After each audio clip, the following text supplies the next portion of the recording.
This is Madhavi from KingMakers IAS Academy with you for this MASTI series, that is a Mains Augmented Strategy for training individuals. So in this, we will be seeing how we have to approach essay, or what is an essay writing strategy, a step-by-step approach.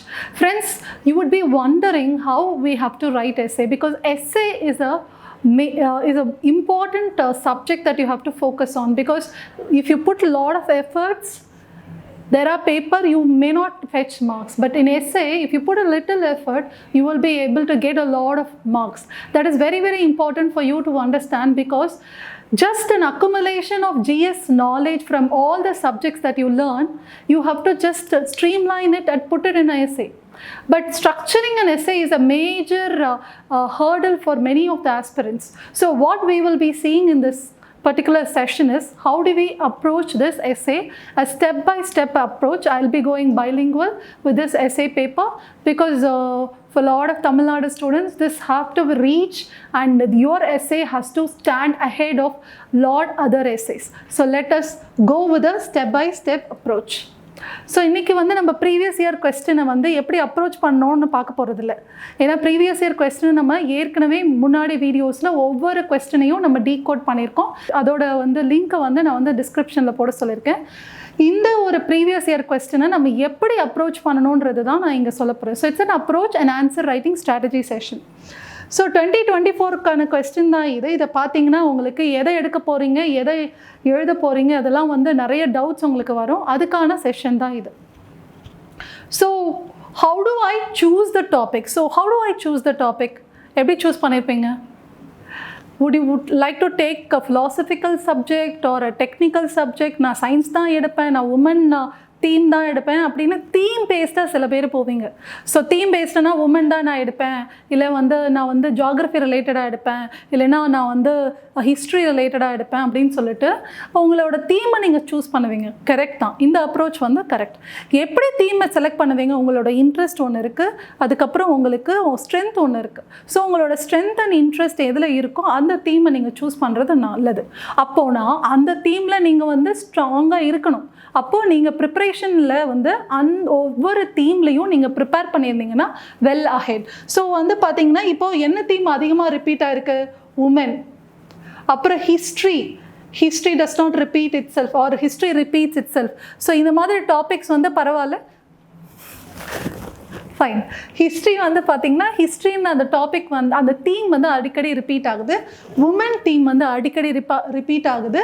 அப்புறம் science subject வந்து அடிக்கடி repeat ஆகுது. இப்படி வந்து education, health எப்போயாச்சும் ஒரு தடவை வருது, பட் எஜுகேஷன் நிச்சயமாக வந்துடுது, உமன் அதிகமாக வருது. ஸோ இந்த மாதிரி தீமை ஐடென்டிஃபை பண்ணிவிட்டு அதுக்கு நீங்கள் ஒரு சாலிடாக ஒரு நோட்ஸ் எடுக்க போகிறீங்க. அந்த நோட்ஸில் நீங்கள் ஜஸ்ட் ஜிஎஸ்ல என்னென்ன படிச்சிங்க, என்னென்ன கீவேர்ட்ஸ் படிச்சிங்க, எந்தெந்த டைமென்ஷன்ஸ் படிச்சிங்க எல்லாத்தையும் இம்போர்ட் பண்ணி அந்த நோட்ஸை வந்து நீங்கள் எடுத்து வச்சுக்கிட்டு, அதோட அடிஷ்னலாக நீங்கள் என்ன எஃபர்ட் போட போகிறீங்கன்னா கோட்ஸ். அவ்வளோதான். கோட்ஸு, சில நேரத்தில் அனெக்டோட்ஸ் எடுத்து வச்சுக்கிறது நல்லது. ஏன்னா எப்படியும் நீங்கள் வந்து டேட்டாஸு இதெல்லாம் வந்து ஜிஎஸ்ல எடுத்து வச்சுருவீங்க. ஸோ டேட்டாஸ் யூஸ் பண்ண போகிறோம் நம்ம எஸ்ஏல. ஸோ அதெல்லாம் நீங்கள் ஜிஎஸ்லேருந்து இம்போர்ட் பண்ணிக்கலாம். But otherwise anecdotes and quotes தான் நீங்கள் எக்ஸ்ட்ரா எஃபர்ட் எடுக்கிற மாதிரி வரும். ஸோ இந்த மாதிரி ஒரு டாப்பிக்கை நாங்கள் சூஸ் பண்ண போகிறோம் based on the theme. So theme பேஸ்டாக தான் நம்ம சூஸ் பண்ண போகிறோம். அதில் உங்களோட உங்கள் ஸ்ட்ராங் பாயிண்ட் என்னவோ அதை தான் நீங்கள் இது பண்ண போகிறீங்க. நான் எப்படி இதில் ஸ்ட்ராங் அப்படின்னு கண்டுபிடிக்கிறதுனா, அட்லீஸ்ட் எனக்கு 20 பாயிண்ட்ஸ் அந்த பர்டிகுலர் டாப்பிக்கில் என்கிட்ட ஒரு கையில் இருக்குன்னா அந்த டாப்பிக்கை நான் தாராளமாக சூஸ் பண்ணலாம். ஸோ 20 பாயிண்ட்ஸ் மினிமம் இருக்கணும் உங்கள் கையில். அப்போனா அந்த டாப்பிக்கை தாராளமாக நீங்கள் சூஸ் பண்ணலாம். இதுக்கு முன்னாடி ஒரு விஷயம் இருக்குது, அந்த டாபிக் உங்களுக்கு புரியணும். அண்டர்ஸ்டாண்ட் பண்ணால் மட்டும்தான் எடுங்க. நீங்கள் பண்ண முடியும், இது வந்து நான் வந்து டிஃப்ரெண்ட்டாக எழுத போகிறேன் அப்படின்னு சொல்லிட்டுலாம் நீங்கள் வந்து அந்த இடத்துல போய் எக்ஸ்பெரிமெண்ட் பண்ணாதீங்க. நீங்கள் வந்து அந்த கொஸ்டினை ப்ராப்பராக அண்டர்ஸ்டாண்ட் பண்ணிக்கிட்டு ஒவ்வொரு வார்த்தையும் உங்களுக்கு மீனிங் புரிஞ்சு அதுக்கப்புறம் உங்களால் அதில் 20 பாயிண்ட் அட்ரஸ் பண்ண முடிஞ்சால் மட்டும்தான் அந்த டாப்பிக்கை நீங்கள் எடுக்கணும். அதுக்கு நீங்கள் ப்ரிப்ரேஷன் பண்ணியிருக்கணும். எப்படின்னா தீம் பேஸ்டாக பண்ணியிருக்கணும். So this is the strategy. How do I generate dimensions? So dimensions வந்து ரொம்ப சிம்பிளான விஷயந்தான். எப்படி மேம் டைமென்ஷன்ஸ் கண்டுபிடிக்கிறது எல்லாருக்கும் ஒரு விஷயமா இருக்கும். இந்த டைமென்ஷன்ஸ் எப்படி இருக்குன்னா, மல்டி டிசிப்ளினரியாக இருக்கணும். ஸோ மல்டி டிசிப்ளினரியாக இருக்கணும். எப்படி மேம் மல்டி டிசிப்ளினரி இருக்க போகுதுன்னா ஒன்றுமே இல்லை. ஜிஎஸ்ல இருக்கிற எல்லா சப்ஜெக்டையும் நீங்கள் கோர்வையாக பேசினாங்களே டைமென்ஷன்ஸ் கவர் ஆகிடும், அவ்வளோதான். இல்லை மேம் நான் இன்னும் அதிகமாக டிஃப்ரெண்ட்டாக இருக்கணும் அப்படின்னா சிம்பிளாக நீங்கள் ஸ்பேஷியலாக யோசிங்க. அதாவது ஸ்பேஷியல்னா என்னென்னா, இப்போ சே ஃபார் எக்ஸாம்பிள் ஒரு ஃபர்கிவ்னஸ் அப்படின்னு ஒரு டாபிக் பற்றி பேசுனாங்கன்னா ஃபர்கிவ்னஸ் வந்து எல்லா கண்ட்ரீஸில் எப்படி இருக்குது அப்படின்னு சொல்லலாம். இல்லை ஃபர்கிவ்னஸ் அப்படி இல்லை ஹாப்பினஸ்ன்னு எடுத்துக்கோங்களேன். ஹாப்பினஸ், ஸோ ஹாப்பினஸ் வந்து பார்த்திங்கன்னா ஹாப்பினஸ் இண்டெக்ஸு இல்லைன்னா ஹாப்பினஸ் வந்து ஒரு சொசைட்டிக்கு என்னது, ஒரு இண்டிவிஜுவல் லைஃப்க்கு என்னது, இப்படின்லாம் இருக்குது. இப்போ ஸ்பேஷியலாக நான் என்ன சொல்கிறேன்னா ஒவ்வொரு கண்ட்ரீஸை வைஸாக நீங்கள் யோசிச்சு பாருங்கள். ஒரு வில்லேஜில் எப்படி இருக்குது, இல்லைன்னா ஒரு சிட்டியில் வந்து ஹாப்பினஸ்னால் என்ன அப்படின்னு யோசிக்கலாம். இன்னொன்று வந்து டெம்போரலாக யோசிங்க. இப்போ டெம்போரலானா சொசைட்டி பற்றி ஒரு டாபிக் இருக்குன்னு வச்சுக்கோங்க. சொசைட்டி இதுக்கு முன்னாடி எப்படி இருந்தது, இப்போ எப்படி இருக்குது, இனிமேல் எப்படியா இருக்க போகுது அப்படின்னு சொல்லிட்டு. இல்லை உமனோட டெவலப்மெண்ட் கேட்டாங்கன்னா டெம்போரலாக யோசிங்க. இதுக்கு முன்னாடி எப்படி இருந்தாங்க, இப்போ எப்படி இருக்காங்கன்னு சொல்லிட்டு டெம்போரலாக யோசிச்சு அதை வச்சு டைமென்ஷன்ஸ் எழுதுறது. ஈவன் உங்களோட லைஃப் சைக்கிளை வச்சு கூட நீங்கள் வந்து ஒரு டாப்பிக்கை வந்து டீகோட் பண்ணலாம். இப்போது ஒரு ஹாப்பினஸ்ஸே எடுத்துக்கோங்க. அது வந்து நீங்கள் லைஃப் சைக்கிள் ஒரு சின்ன குழந்தைக்கு என்ன எது ஹாப்பினஸ் இப்படின்னு சொல்லிட்டு டீகோட் பண்ணுறது ரொம்ப ரொம்ப முக்கியம். இப்படி உங்களுக்கு டைமென்ஷன்ஸ் வந்துடும். இல்லைன்னா ரொம்ப நம்மளோட ஸ்ட்ராட்டஜி என்ன, legal, judicial, political, social, economical, geographical, okay, international, national, இதெல்லாம் உங்களுக்கு தெரியும்ல. இந்த ஸ்ட்ராட்டஜி வந்து ரொம்ப சிம்பிளாக உங்களுக்கு டைமென்ஷன் ஜென்ரேட் பண்ணுறதுக்கு ஹெல்ப் பண்ணும். ஸோ இந்த விஷயம்லாம் நீங்கள் என்ன பண்ண போகிறீங்க, உங்கள் எஸ்ஏல ரஃப் பேஜுன்னு ஒரு இருக்கும்ல, அதில் வந்து நீங்கள் பிரெயின் ஸ்டார்ம் பண்ணும்போது, அதாவது ஃபர்ஸ்ட் ஒரு 15 minutes வந்து அந்த டாப்பிக்கு நீங்கள் பாயிண்ட் ஜென்ரேட் பண்ணும்போது இந்த டைமென்ஷனில் யோசித்து பாயிண்ட்ஸை நோட் பண்ணிவிட்டு ஒரு ஹிண்ட்ஸ் மாதிரி நோட் பண்ணிவிட்டு அதுக்கப்புறம் நீங்கள் வந்து 1 hour எழுதுறதுக்கு ஆரம்பிக்கலாம். How do I frame answers? So framing answers தான் நான் இப்போ சொன்னது. அதாவது வந்து டைமென்ஷன்ஸ் நீங்கள் ஜென்ரேட் பண்ணிட்டீங்க ஒரு கொஸ்டனுக்கு. அதுக்கப்புறம் வந்து என்ன பண்ணுறீங்க, இது ஒவ்வொரு பாயிண்ட்டுக்கு, அதாவது சோஷியலுக்கு ஒரு பாயிண்ட்டு, பொலிட்டிக்கலுக்கு ஒரு பாயிண்ட்டு, ஓகே, அப்புறம் ஜுடிஷியலுக்கு ஒரு பாயிண்ட்டு, இப்படி ஒரு டாப்பிக்கு ஏற்ற மாதிரி அந்த பாயிண்ட்டை நீங்கள் போடுறீங்க. பட் இதில் எதை மேம் நான் ஃபஸ்ட்டாக எழுத போகிறேன்றது உங்களோட இஷ்டம். நான் வந்து சோஷியல் ஆங்கிளில் ஃபஸ்ட்டு எழுதி காட்டி என்னால் அப்படி தான் இம்ப்ரெஸ் பண்ண முடியும்னு நீங்கள் நினச்சிங்கன்னா, எனக்கு சோஷியல் ஆங்கிளில் நல்ல ஒரு பாயிண்ட் இருக்குது அப்படின்னு நினச்சிங்கன்னா put that in the first point. இல்லை நான் வந்து ஜுடிஷியல் ஆங்கிளில் நான் சொல்லணும் அப்படின்னு நினச்சிங்கன்னா அதை ஃபஸ்ட்டாக போடுங்க. பட் என்னை பொறுத்த வரைக்கும் இதை வந்து நீங்கள் டெம்போரலாக வச்சுக்கோங்க. அதாவது இந்த டைமென்ஷன்ஸ் ஓகே, பட் இந்த டைமென்ஷனில் எது ஃபஸ்ட்டு நடந்தது அதை வந்து ஃபஸ்ட்டாக நீங்கள் போட்டிங்கன்னா தென் இட்ஸ் ஃபைன். ஏன்னா எஸ்ஏல ஃப்ளோ ரொம்ப ரொம்ப முக்கியம்.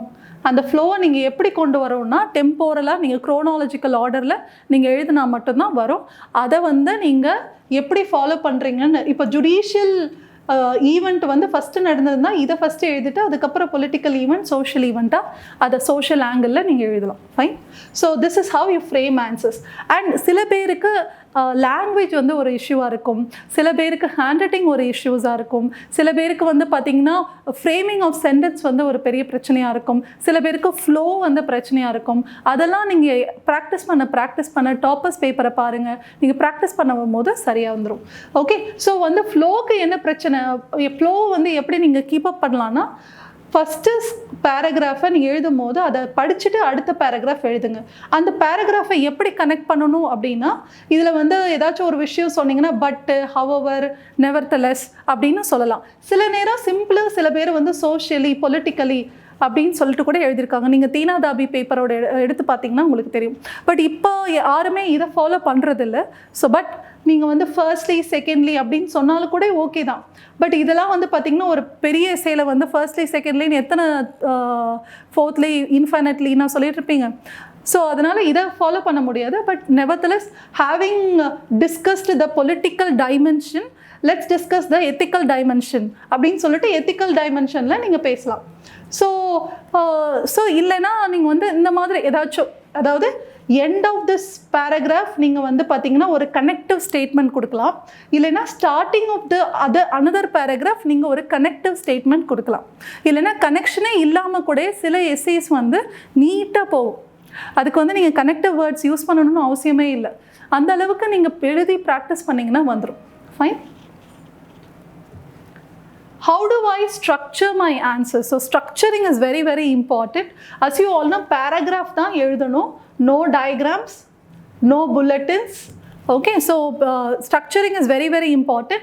அதுக்கு என்ன பண்ணணும்னா பாயிண்ட்ஸ் ஜென்ரேட் பண்ணதுக்கப்புறம் ஓகே ஒரு 20 பாயிண்ட்ஸ் நான் ஜென்ரேட் பண்ணுங்கன்னு சொல்லியிருக்கேன். அந்த ஜென்ரேட் பண்ணோன்னே ப்ரையாரிட்டைஸ் பண்ணுங்கள். அதாவது இந்த பாயிண்ட்டை நான் ஃபஸ்ட் எழுத போகிறேன், இந்த பாயிண்ட்டை செகண்ட் எழுத போகிறேன், இந்த பாயிண்ட்டை நான் தேர்ட் எழுத போகிறேன்னு சொல்லிட்டு ப்ரையாரிட்டைஸ் பண்ணிவிட்டு அதுக்கப்புறம் நீங்கள் எழுத ஆரம்பிக்கும் போது ஓகே சம்டைம்ஸ் நீங்கள் சென்டென்ஸ் ஃப்ரேம் பண்ணுறதுலே கஷ்டமாக இருக்கலாம். அதுக்கும் நீங்கள் ரஃப் பேஜில் ஒரு சென்டென்ஸை வந்து ஃப்ரேம் பண்ணி ட்ரை பண்ணி அதுக்கப்புறம் நீங்கள் ஸ்டார்ட் பண்ணலாம். சில பேருக்கு ஸ்டார்டிங் ட்ரபிள் இருக்கும். ஸோ அதை வச்சு நீங்கள் ஸ்டார்ட் பண்ணலாம். இப்போ இன்ட்ரொடக்ஷன் வந்து நீங்கள் ஸ்டோரியில் ஆரம்பிக்கிறீங்கன்னா கன்க்ளூஷனையும் அதே ஸ்டோரியில் வந்து முடிப்பீங்க. இல்லை ஒரு அனெக்டோட்டில் ஆரம்பிச்சிங்கன்னா ஃபைன். ஓகே, நீங்கள் அனெக்டோட்டில் முடிக்கணும்னு அவசியம் இல்லை. ஏதாச்சும் ஒரு வே ஃபார்வர்ட் கன்க்ளூஷனோட ஒரு பாசிட்டிவ் நோட்டோட நீங்கள் வந்து முடிக்கலாம். நடுவில் கோட்ஸ் யூஸ் பண்ணும்போது நீங்கள் வந்து கோட்ஸை வந்து பாக்ஸ் பண்ணி கூட கோட் பண்ணலாம். இல்லைன்னா அந்த பேராகிராஃப்குள்ளேயே வந்து நீங்கள் கோட்ஸ் எழுதிட்டு செட் பை அப்படின்னு சொல்லலாம். இன்னொரு விஷயம் என்னென்னா ஒரு கோட்டை வந்து உங்களுக்கு தெளிவாக கிளியராக அந்த லைன் பை லைன் தெரிஞ்சால் மட்டும்தான் you have to use double apostrophe. இல்லை மேம் எனக்கு அந்த கோட்டு வந்து பெருசாக ஃபுல்லாக தெரியாது, குத்து மதிப்பாக நான் எழுதுவேன் அப்படின்னா யூஸ் சிங்கிள் அப்போஸ்ட்ரஃபி. இல்லைன்னா அப்போஸ்ட்ரஃபியை யூஸ் பண்ணாமல் அஸ் செட் பை அப்படின்னு சொல்லிட்டு நீங்கள் யார் பேர் போடணுமா இல்லை அனானமஸ்ன்னு சொன்னாலும் ஓகே தான், ஃபைன். ஸோ வந்து இந்த மாதிரி நீங்கள் வந்து எழுதலாம். Even you can write your own poems, okay, are you can code any poems also. Okay, அது வந்து see that it is blending with the essay. That is very, very important. How do I manage my time? That's very, very important. So I would recommend you to choose the topic in 5 minutes and first topic எடுத்துட்டு அதை ஒரு 15 minutes brainstorm பண்ணிட்டு 1 hour எழுதுங்க. Okay, 1 hour வந்து நீங்கள் எழுத போகிறீங்க. அதே மாதிரி நெக்ஸ்ட்டு 15 minutes brainstorm பண்ணிவிட்டு அதுக்கப்புறம் 1 hour எழுதுங்க. அதுக்கப்புறம் ஒரு டைம் இருந்ததுன்னா ரிவிஷன் இல்லை ஒரு மாதிரி நீங்கள் வந்து ஒரு தடவை கிராமட்டிக்கல் மிஸ்டேக்ஸ் பார்த்துட்டு அந்த இடத்துல லைட்டாக வந்து சில கிராமட்டிக்கல் மிஸ்டேக்ஸ் நிச்சயமாக ஃப்ளோவில் வரும். அதை வந்து நீங்கள் சரி பண்ணிக்கிட்டு ஒரு தடவை ரீட் பண்ணி வச்சுட்டிங்கன்னா நல்லாயிருக்கும். பட் என்னை பொறுத்த வரைக்கும் அண்டர்லைன் பண்ணுறது ரொம்ப ரொம்ப முக்கியம். அது வந்து ஃப்ளோவில் வரணும். ஓகே, தனியாக உட்காந்து டைம் எடுத்து அண்டர்லைன் பண்ணக்கூடாது, எழுதும் போதே அண்டர்லைன் பண்ணிக்கோங்க. Then how do I score more marks? First நான் என்ன சொன்னேன், preparation is very, very important. எல்லாத்துக்கும் ப்ரிப்பரேஷன் இம்பார்ட்டன்ட். டெடிக்கேட்டடாக கொஞ்சம் டைம் ஸ்பெண்ட் பண்ணி நீங்கள் எஸ்ஐக்கு கொஞ்சம் ப்ரிப்பேர் பண்ணணும். அது எப்படி பண்ணணும்? தீம் பேஸ்டாக பண்ணணும். உமன் அப்படின்னு சொல்லிட்டு அதில் டாபிக் எடுத்துகிட்டு உமன் என்னென்ன இஷ்யூஸ் ஃபேஸ் பண்ணுறாங்க, ஸோ உமன் வந்து என்னென்ன இஷ்யூஸ் ஃபேஸ் பண்ணுறாங்க, ஓகே, அவங்க வந்து பார்த்திங்கன்னா என்னென்ன கரண்ட்டாக வந்து அதுக்கு சம்மந்தப்பட்ட ஃபேக்ட்ஸ், ஓகே, அதுக்கப்புறம் என்னென்ன ஸ்கீம்ஸ் அவங்களுக்காக இருக்குது, என்னென்ன ப்ரோக்ராம்ஸ் அவங்களுக்காக இருக்குது, both internationally and nationally, okay. அப்புறம் அவங்களுக்கு அது சம்மந்தமான கோட்ஸு, அதுவுமே எல்லா கோட்ஸும் படிக்க முடியாது. எது வாயில் நுழையுதோ, எது உங்களால் ஈஸியாக மனப்பாடம் வச்சுக்க முடியுது, அதில் உங்களோட ஃபேவரட் ஆத்தரோட கோட்ஸை வச்சு நீங்கள் எழுதணும், ஓகே. அதுக்கப்புறம் பார்த்தீங்கன்னா உமனுக்கான சில அனெக்டோட்ஸ் பெஸ்ட், அதாவது ஏதாச்சும் ஒரு இப்போ சுனிதா வில்லியம்ஸ் அந்த மாதிரி வந்து யாராச்சும் ஒரு அனெக்டோட், யாரோட லைஃபோட அனெக்டோட், கல்பனா சாவ்லா இல்லைனா வந்து பார்த்திங்கன்னா ருக்மணி அருந்தேல், ஸோ இந்த மாதிரி யாராச்சும் ஒரு யாரோ ஒரு லைஃபோட அனெக்டோட்டை வந்து எடுத்து வச்சுக்கணும். அதே மாதிரி தான் நிறைய டாபிக்ஸ், தீம்ஸ், இப்போ ஹாப்பினஸ்ன்னு ஒரு தீமாக மாறிடுச்சு. அப்புறம் வந்து இது எஜுகேஷன், அதுலேயே அதே மாதிரி தான் இஷ்யூஸு, அதோட மெஷர்ஸு இதெல்லாம் படித்து வச்சுக்கணும், okay. So enrichment is another important. So note making பண்ணிட்டீங்க, அடுத்து வந்து என்ரிச்மெண்ட் பண்ணணும். என்ரிச்மெண்ட் எப்படி பண்ணுறது? கீவேர்ட்ஸு, சில successful models, okay, successful models. இப்போ ரீசெண்டாக நான் நியூஸில் வந்து அந்த வேல்பூர் மாடல், ஓகே, தெலுங்கானாவில் வேல்பூர் மாடல்னு சொல்லிட்டு சைல்ட் லேபருக்கு அகெயின்ஸ்டாக ஒரு கம்யூனல் மூமெண்ட், ஓகே, ஒரு கம்யூனிட்டியெலாம் சேர்ந்து ஒரு மூமெண்ட் வச்சு த வேல்பூர் மாடல், அதாவது வேல்பூர்னு ஒரு வில்லேஜில் வந்து சைல்ட் லேபரை கம்ப்ளீட்டாக ப்ராஹிபிட் பண்ணிட்டாங்க. அது மாதிரி இண்டோர் மாடல்னால் என்ன? Indore you all know, it's a clean city. So அந்த மாடல் என்னது?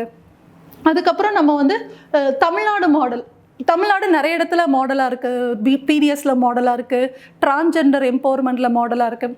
ஸோ இந்த மாதிரி ஏதாச்சும் ஒரு சக்ஸஸ்ஃபுல் மாடல் சொல்லலாம். ஈவன் ஃபின்லாண்ட் மாடல் இல்லைன்னா ஸ்வீடன் மாடல், இதை கூட நீங்கள் மாடலாக சொல்லலாம். ஸோ இந்த மாதிரி என்ரிச்மெண்ட் பண்ணணும், உங்களோட ஆன்சருக்கு என்கரேஜ்மெண்ட் பண்ணணும். So case study, successful models, அதுக்கப்புறம் வந்து ஃபேக்ட்ஸு. ஓகே, ஃபேக்ட்ஸை வந்து சும்மா ஸ்டேட் மட்டும் பண்ணக்கூடாது, எக்ஸ்ப்ரெஸ் பண்ணணும். அதில் நீங்கள் என்ன சொல்ல வரீங்க அப்படின்னு சொல்லணும். இன்னொன்று சில ஃபேக்ட்ஸ் வந்து நம்பர்ஸில் சொல்லாமல், இந்த சைல்ட் லேபர் ஆர்டிக்கலே நான் படித்தேன், 1 in 10 children or child labors அப்படின்ற மாதிரி ஒரு numbers. Okay, every 6 minutes this many women are getting raped. So இந்த மாதிரி ஏதாவது நம்பர்ஸ் இருந்ததுன்னா அந்த மாதிரி எக்ஸ்ப்ரெஸ் பண்ணுறது ரொம்ப ரொம்ப important. And your essay, single mantra is your essay should be expressive. Okay, it should be relevant, okay, concise and okay, clear, ordered.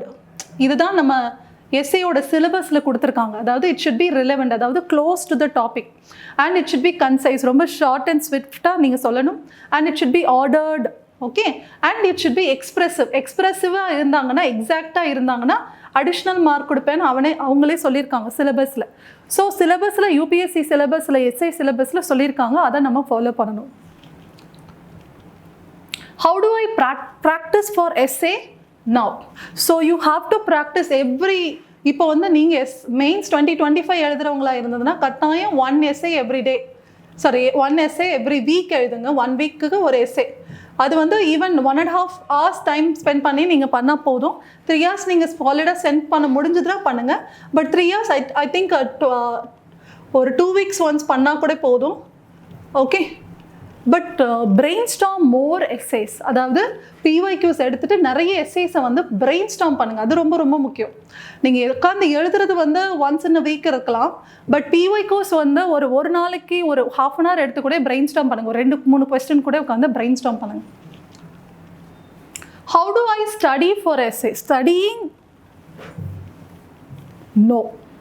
Okay, first I think you should brainstorm. என்னை பொறுத்த வரைக்கும் thinking is very very important, or brainstorming is very very important. யோசிங்க எப்படி எழுதலாம், இதை எப்படி கொண்டு போகலாம் அப்படின்னு யோசிங்க. அதுக்கப்புறம் ப்ராக்டிஸ் பண்ணுங்கள்.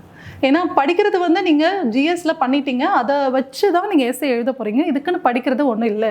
So what are the ideas of introducing? So introduction வந்து ரீடர்ஸ் அட்டென்ஷனை கிராப் பண்ணணும். That is very very important. I already told you should be very expressive. Okay, எக்ஸ்ப்ரெசிவாக இருக்கும்போது இம்ப்ரெஷன் தானாக நடக்கும். ஸோ அதனால் you should grab the readers attention by thought provoking statement. So 75th year of இண்டிபெண்டன்ஸில் இப்போ என்ன 76th தானே, நம்ம 76th year ஆஃப் இண்டிபெண்டன்ஸில் இருக்கோம். பட் ஸ்டில் இத்தனை பேர் வந்து புவராக இருக்காங்க, இத்தனை பேர் வந்து ஹங்க்ரியாக இருக்காங்க அப்படின்னு ஒரு தாட் ப்ரொவோக்கிங் ஸ்டேட்மெண்ட்டில் வந்து நீங்கள் ஆரம்பிக்கணும். அண்ட் ஈவன் இப்போ சைமல்டேனியஸ் எலெக்ஷன் நீங்கள் இருக்கும்போது இத்தனை டேஸ் வந்து எலெக்ஷனால் வந்து வேஸ்ட் ஆகுது அப்படின்னு ஏதாச்சும் ஒரு தாட் ப்ரொவோக்கிங் ஸ்டேட்மெண்ட்டில் வந்து நீங்கள் ஆரம்பிக்கணும். And define the key terms. இல்லை மேம் எனக்கு இவ்வளோ பெரிய ஸ்டேட்மெண்ட் என்னால் கொடுக்க முடியாது அப்படின்னா நீங்கள் வந்து ஜஸ்ட் அந்த கொஸ்டினில் ஹாப்பினஸ் அப்படின்னு கேட்டாங்கன்னா what is happiness to you, அதை தாராளமாக நீங்கள் சொல்லலாம். And state your thesis. இப்போ ஹாப்பினஸ்னால் என்னன்னு நீங்கள் நினைக்கிறன்றதே தீசிஸ் தான். Okay, so thesis is very very important. You have to state your thesis. இப்போ வந்து இந்தியாவோட டெவலப்மெண்ட் வந்து உமன் லெட்டாக இருக்கணும் அப்படின்னு சொன்னாங்கன்னா உமன் லெட் டெவலப்மெண்ட் எப்படி இருக்குன்ற அந்த தீசிஸ் ஸ்டேட்மெண்ட்டை வந்து நீங்கள் கொடுங்க. Okay, and then outline the structure. அதாவது நான் இப்படி தான் let us discuss this essay from the independence to the current generation அப்படின்னு சொல்லிட்டு கூட நீங்கள் ஆரம்பிக்கலாம். இல்லைன்னா வாட் அவுட்லைன் த ஸ்ட்ரக்சர். இப்போ சோஷியல் மீடியா பற்றி பேசுகிறீங்கன்னா let us discuss how social media is impacting everyday's life, or how social media is impacting the children, young age, old age and various institution அப்படின்னு சொல்லிட்டு நீங்கள் இந்த ஸ்ட்ரக்சரை நீங்கள் outline பண்ணுறது இன்ட்ரோடக்ஷனாக இருக்கக்கூடாது, சப்சிக்வெண்ட் டு த இன்ட்ரோடக்ஷன். அதாவது இன்ட்ரோடக்ஷனில் 2 இன்ட்ரோடக்ஷன் கூட நீங்கள் கொடுக்கலாம். What I'm telling is, first introduction வந்து ஒரு அனெக்டோட்டில் நீங்கள் ஆரம்பித்தாலும் சரி, இல்லை ஏதாச்சும் ஒரு விஷயத்தில் நீங்கள் ஆரம்பித்தாலும் சரி, but the next introduction can be your structure, அதாவது let us discuss this அப்படின்னு சொல்லிட்டு நீங்கள் இன்ட்ரோடக்ஷன்லேயே 2 இன்ட்ரோடக்ஷன் கொடுத்து ஃபஸ்ட்டு ஒரு அனெக்டோட் கொடுத்து நெக்ஸ்ட் பேராகிராஃபில் நீங்கள் மாதிரி என்ன பேச போகிறீங்கன்றதை நீங்கள் தாராளமாக கொடுக்கலாம். Okay, and further ideas on introduction, you can define the concept, you can give a historical context. அதாவது இப்போ வந்து patriotism இல்லைனா nationalism அப்படி பற்றி பேசலாம், இல்லை எமர்ஜென்சி பற்றி கேட்டிருந்தாலும் அதோட ஹிஸ்டாரிக்கல் கான்டெக்ட் பற்றி பேசலாம். அனெக்டோட் ஸ்டோரியில் ஆரம்பிக்கலாம், போயமில் ஆரம்பிக்கலாம், கோட்டில் ஆரம்பிக்கலாம், இல்லைனா ஏதாச்சும் கொஸ்டின் கேட்டு ஆரம்பிக்கலாம், டேட்டாஸில் ஆரம்பிக்கலாம். இப்போ சே ஃபார் எக்ஸாம்பிள் இப்போ நம்ம குளோபல் ஜெண்டர் கேப் ரிப்போர்ட்டில் வந்து நம்ம வந்து குறைஞ்சிட்டோம். ஸோ அதையே நீங்கள் ரிப்போர்ட்டாக நீங்கள் அந்த ஸ்டேட் பண்ணி நீங்கள் ஆரம்பிக்கலாம். அப்புறம் கரண்ட் அஃபேர்ஸ் வச்சு இப்போ வந்து ஸ்டம்பீட் பற்றி ஹத்ராஸோட ஸ்டம்பீட் இல்லைன்னா ஏதாச்சும் ஒரு ஸ்டம்பீடை வச்சு ஏதாச்சும் ஒரு டிசாஸ்டர் மேனேஜ்மெண்ட் பற்றி இப்போ கேட்குறாங்கன்னா ஸ்டம்பீடை வச்சு நீங்கள் ஆரம்பிக்கலாம். அப்புறம் ஆத்தர் ஆர் பர்சனாலிட்டி, ஏதாச்சும் ஒரு ஃபேமஸ் ஸ்டேட்மெண்ட், இப்போ மினிஸ்ட்ரி ஆஃப் எக்ஸ்டர்னல் அஃபேர்ஸ் ஏதாச்சும் நம்ம ரிலேஷன் பற்றி பேசுகிறாங்கன்னா அதை வச்சு நீங்கள் ஆரம்பிக்கலாம். ஓகே, இல்லைனா அவரோட புக்கில் இது இப்படி சொல்லியிருக்காரு, வை பாரத் மேட்டர்ஸ், அந்த புக்கில் வந்து இப்படி சொல்லியிருக்காரு அப்படின்னு ஒரு புக்கில் இருந்த கோட்டை எடுத்து வச்சு நீங்கள் ஆரம்பிக்கலாம். இல்லைனா ஏதாச்சும் பேரடாக்ஸ்னால் எதிரும் புதிரமாக பேசுகிறது. அதாவது இவ்வளோ தூரம் உமன் வந்து சக்ஸஸ்ஃபுல்லாக இருக்காங்க, பட் இன்னும் சில உமன் வந்து இப்படி இருக்காங்க, கஷ்டப்பட்டுக்கிட்டு இருக்காங்க அப்படின்னு சொல்லிட்டு ஒரு பேரடாக்ஸை சொல்கிறது. ஓகே, ஸோ எப்படினாலும் நீங்கள் ஒரு இன்ட்ரோடக்ஷன் ஆரம்பிக்கலாம். And body of course we have discussed a lot of things. ஒரு பேராகிராஃப் ஒரு ஐடியாவை தான் டிஸ்கஸ் பண்ணணும். Okay, remember this. என்ன ஆகுனா நீங்கள் வந்து at the end of the mains preparation நீங்கள் நிறைய ஐடியாஸ், நிறைய பாயிண்ட்ஸ், நிறைய கலெக்ஷன்ஸ் வந்து வச்சுருப்பீங்க. But essay should be clear and it should be very simple. அது வந்து ஞாபகம் வச்சுக்கோங்க. நிறைய பேர் ஐடியாஸையோ இல்லை பாயிண்ட்ஸையோ ஃபேக்ட்ஸையோ ஒரு பேராகிராஃபில் போட்டு கச்சா மச்சா கிளம்ஸியாக ஆக்கிடுறாங்க. Don't do that. Even if you have 50 points, cut down to 20 only. Okay, ஏன்னா எல்லா பாயிண்ட்ஸுக்கும் அவங்களால வந்து டைஜஸ்ட் பண்ண முடியாது. டைஜஸ்ட் பண்ணுற அளவுக்கு மட்டும் பாயிண்ட்ஸ் கொடுங்க. ஆனால் அதில் பெஸ்ட்டு பாயிண்ட்ஸை சூஸ் பண்ணுங்கள். அதுதான் ரொம்ப ரொம்ப முக்கியம். ஸோ டைஜஸ்ட் இட் அண்ட் நீங்கள் வந்து உட்காந்து இஷ்யூஸே 20 பாயிண்ட்டை சொல்லிட்டு வே ஃபார்வர்ட் என்னன்னே சொல்லாமல் ஒரு எஸ்ஏ முடிக்கிறதும் தவறு. ஸோ எல்லாமே இருக்கணும், அதுவும் நல்லா இருக்கணும், கம்மியாக அதுக்கேற்ற மாதிரி இருக்கணும். அதாவது 10 பாயிண்ட் சொன்னாலும் நச்சுன்னு சொல்லணும். அந்த மாதிரி வந்து ஒரு எஸ்ஏயை வந்து நீட்டாக ப்ரெசென்ட் பண்ணுறது ரொம்ப ரொம்ப முக்கியம். ஸோ ஐடியாஸ் வந்து ஒரு பேராகிராஃப்க்கு ஒரு ஐடியா தான். அண்ட் எவிடன்ஸ் அண்ட் எக்ஸாம்பிள்ஸ் வந்து ரொம்ப ரொம்ப இம்பார்ட்டன்ட். பட் அதனால எக்ஸாம்பிளே ஆன்சர் இல்லை. எக்ஸாம்பிள் ஏன் சொல்கிறீங்க, எதுக்கு சொல்கிறீங்க, அதுலேருந்து என்ன இன்ஃபரன்ஸ் அப்படின்னு சொல்கிறது ரொம்ப ரொம்ப முக்கியம். ஓகே, இன்ஃபரன்ஸை சொல்லிவிட்டு எக்ஸாம்பிள் சொல்லலாம், இல்லை எக்ஸாம்பிளை சொல்லிவிட்டு அதோட இன்ஃபரன்ஸ் சொல்லலாம். ஓகே, ஏன் சொல்கிறீங்க அந்த எக்ஸாம்பிள் அப்படின்னு சொல்லிட்டு அதுக்கப்புறம் எக்ஸாம்பிள் சொல்லலாம். Anyway you can narrate your essay. But remember, evidence எதுலேருந்து எடுத்தீங்கன்றதை சொல்கிறது ரொம்ப ரொம்ப முக்கியம். So source of evidence is very very important. And example and evidence வந்து ரொம்ப ஷார்ட் அண்ட் கிறிஸ்பாக சொல்லணும். That's very very important. So நிறைய எக்ஸாம்பிள் எனக்கு தெரியுதுன்னு சொல்லிட்டு உட்காந்து போடாதீங்க. எவ்வளோ தூரம் நீங்கள் ஷார்ட் அண்ட் கிறிஸ்பாக அந்த கண்டென்ட்டை சொல்கிறீங்களோ that is very very important. And analyse and interpret, that's very very important. சும்மா எக்ஸாம்பிளை லிஸ்ட் பண்ணுறது வந்து எஸ்ஏ இல்லை. You have to analyse those example, those facts, those problems, those இது சொல்யூஷன்ஸ்.